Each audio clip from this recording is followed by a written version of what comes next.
All right, welcome everyone to Exploring Business and IT Careers. I'm Stephanie Yee, the instructor for this course. I'm assuming most of you, if not all of you, are in here because you're interested in exploring your options within the business and information technology field. So just a little bit of background about business and computer technology professions. It represents one of the largest employment areas in the US, and it's definitely one of the most popular majors, not only at Citrus, but at a lot of universities. The business and IT field currently absorbs thousands of new grads every year, and this field in particular attracts people, I believe, with a wide range of educational backgrounds from high school to certificate programs, licensure, even graduate school, simply because I think it offers such a wide variety of career options and explosive opportunities for growth. My hope, however, is that this class will illustrate the many possibilities the business world has to offer you, and you could, of course, select the pathway that's the best fit for you based on what you learn about yourself in this class. What I think differs from this class and say maybe just an intro to business course is my emphasis is helping you to get to know who you are, your interests, skills, values, personality, strengths, educational goals, and all of the personal stuff like your timeline and how that complements each specialty area of business and IT that you learn about.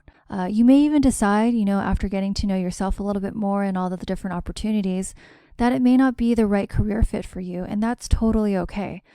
I think the main goal is all about self-awareness, and taking away from the assessment piece is your fit in this field, or if not, what other options you have out there. The business and IT world can really be dynamic, fulfilling, and rewarding. So I just want to demystify also what you can actually do with this major. You don't necessarily directly have to go into business or computer fields specifically. So in my experience, I see that students are typically drawn to business due a lot of times to the practicality of it. It's a very versatile major like psychology or communication, and I think that's why it's so popular. Oftentimes, however, students don't actually know what they can do with a major in, say, business. Likewise, with information technology or information systems, there might be a disconnect between the differences between, say, computer science and programming and computer information systems, IT, business information systems, etc. So I'm hoping this class will give you a little bit of exposure where all the different areas overlap. And then you can get to know very specific IT fields like database administration or computer support for business organizations, and where, say, the computer technology and the business sector overlap. I'm also hoping the goal of this class really is to help you all explore the hundreds of specialties under the bigger umbrella of business and IT. And then you get to know yourself better so you can explore, plan, and research occupations and hopefully nail down that educational path necessary to pursue your next steps in your career. So why a career in business or IT? Let's talk some numbers. Employment in business and financial occupations are expected to grow about 5% from 2019 to 2029, faster than average for all occupations, adding about 476,000 new jobs. And this data is coming from the Bureau of Labor Statistics from the Occupational Outlook Handbook. So this is the most up-to-date employment projection information out there. Also, with globalization, a growing economy, and I would say a complex tax and regulatory environment, this field is expected to continue to lead to strong demand for accountants and auditors. Also, usage of data, market research, understanding customers and product demand, and marketing strategies. All of this is going to also lead to growth demand for market research analysts and jobs like that. In addition, employment in computer and information technology occupations are also expected to grow about 11% from 2019 to 2029, also much faster than average for all occupations. These occupations are projected to add, over 500,000 new jobs. And I think that this comes from a lot of emphasis on, those key technology buzzwords out there: cloud computing, big data, information security. Also, employment in management occupations is expected to grow about 5% faster than average from now until 2029. Again, over 500,000 new jobs. So, some reasons to pursue a career in business and IT. So, let's go over them. First, I know that you know that a career is just, much more important than just a paycheck. I mean, it's something that you're going to typically be doing 36, 40, 50 or more hours a week, depending on the job that you have, possibly for 20, 30, 40 more years, depending on where you are in your life stage. And that's why I think you should really carefully consider the reasons why you're choosing your career. And while a salary and interesting work are at the top of most people's list, there's also more reasons to consider a career specifically in business or IT. So, a lot of business schools today are known for having some really cutting edge courses and specializations on their campuses. Think about technology and the future of the global economy. You may have the chance to take classes in things like data analytics, artificial intelligence, global business, and machine learning. These are just some of the hot topics that allow you to do so many things today and in the future. When you couple that with like a really fundamental liberal arts and business education that students could receive, I mean, you can do really almost anything you can think of in the variety of different industries. Also, think about study abroad and global opportunities. So, business majors are encouraged to participate in study abroad trips so that you can get a hands on global business perspective. Imagine a lot of business markets are huge over in Asia and Europe. So, for example, while you're on these trips, a lot of students develop skills that can enable them to view business through a global lens. In other words, you'll have the opportunity to step out of your comfort zone and immerse yourself in cultures that aren't your own.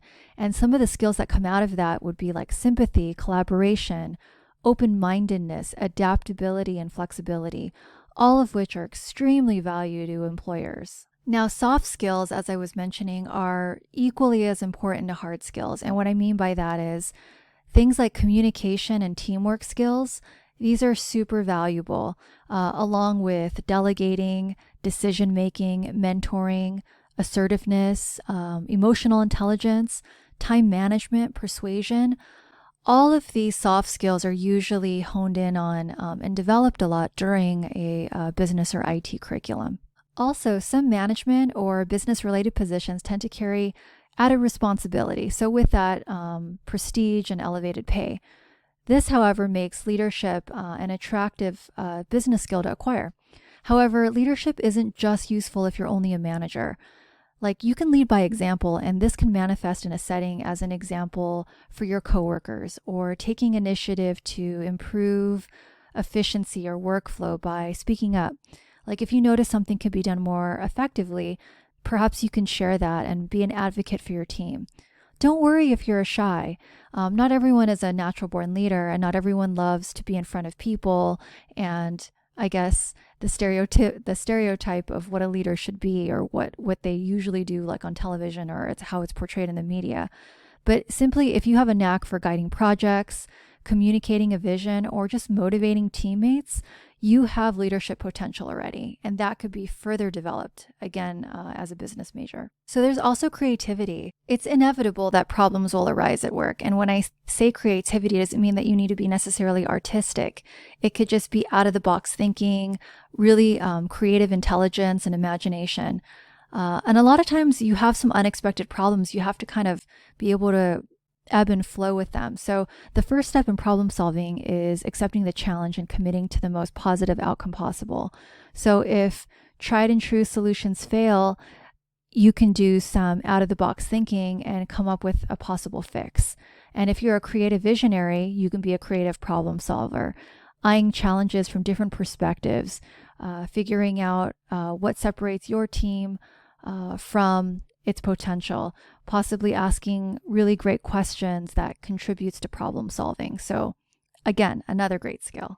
So the National Association of Colleges and Employers, it's called NACE. They have their salary surveys every year. So the Winter 2019 survey looks at the pay of the class of 2019 for bachelor's degrees in business. And what was really cool about, in terms of salary and employment, is that management information systems majors, their starting salary was pretty darn good, looking at over $60,000.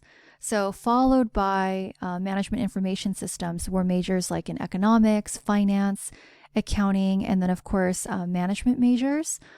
I'll definitely share a little bit of this survey just so you can see, just in generally speaking, the average projected starting salary for these graduates. And again, I know salary isn't everything, and nor should it be your primary motivation. But I think it is an important factor that students have to consider with the field after they were to graduate. So next topic, self-assessment. Why is this so important? While many express interest in the business and information technology fields, a lot of people don't know why. And what I mean by why, and I briefly touched on this, is why is someone motivated to pursue a career in business or information technology? And if they kind of have an idea, it may not necessarily be fully clear and developed. Just because I think these majors do involve some commitment, there's prerequisite coursework, like you're going to be taking perhaps calculus, business calculus, statistics, of course, depending on the school you want to go to, financial and managerial accounting, micro, macro economics, some business courses, things like that. So it's really important to have kind of a goal-oriented mindset and motivation. So what I think really is key here is looking at the self-awareness piece of this. And what I mean by that is the key to meaningful self-evaluation is just being fully honest with yourself. And the actual procedure, I think, is pretty straightforward, but you'll have to consider all the different aspects and experience as realistically and honestly as possible. And I've tried to assign this class so that it covers a couple different self-assessment pieces. So number one, looking at your strengths, your skills, your values, your interests, in addition to how much time you actually have to dedicate to your education and training. Also, we have to factor in looking at humanism and diversity, cultural competence, and then the characteristics of an ideal career for you. Next, we have to consider employment setting. So for example, what kind of environment do you want to be in with people in an office? Do you want to be a consultant? Do you want to sit at a desk, use a computer, travel, be remote? And of course, employment opportunities and growth, as we talked about just previously. Next up, business and IT jobs. The future in technology is very important because innovation is important no matter what industry that you're in, but I think it's especially important, obviously, to the computer technology and business areas.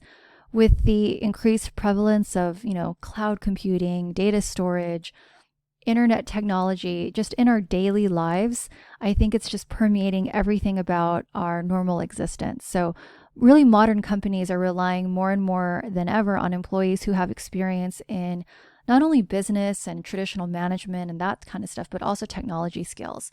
And I think blending business, management, technical skills may be the future of our jobs.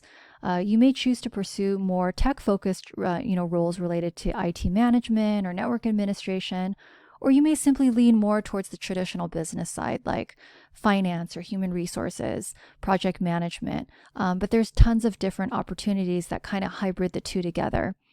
Especially with new technologies developing at an accelerating rate, businesses want management level employees who can identify how and when tech trends might impact their finances, product demand, production capabilities, especially if you're going into things like marketing, logistics, accounting.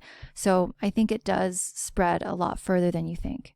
Some more examples of this are the need for remote and global communication. So just think email, Zoom, video conferences, webinars have simply just become the most common mode, I think, of business communication nowadays, whether companies and their consumer base are bridging geographical gaps between offices in different locations, so in different states and different countries. There's definitely more of a growth of remote workers and global businesses that require communicating with clients or internal teams across multiple time zones. It's especially important for employees to be proficient, with a wide range of online communication technologies.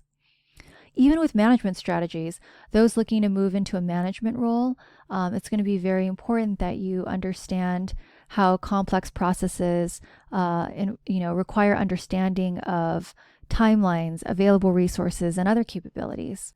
All right, so I think that was plenty of information for our very first video chat or mini lecture. So I'm going to end that here, and I'll see you in the next one.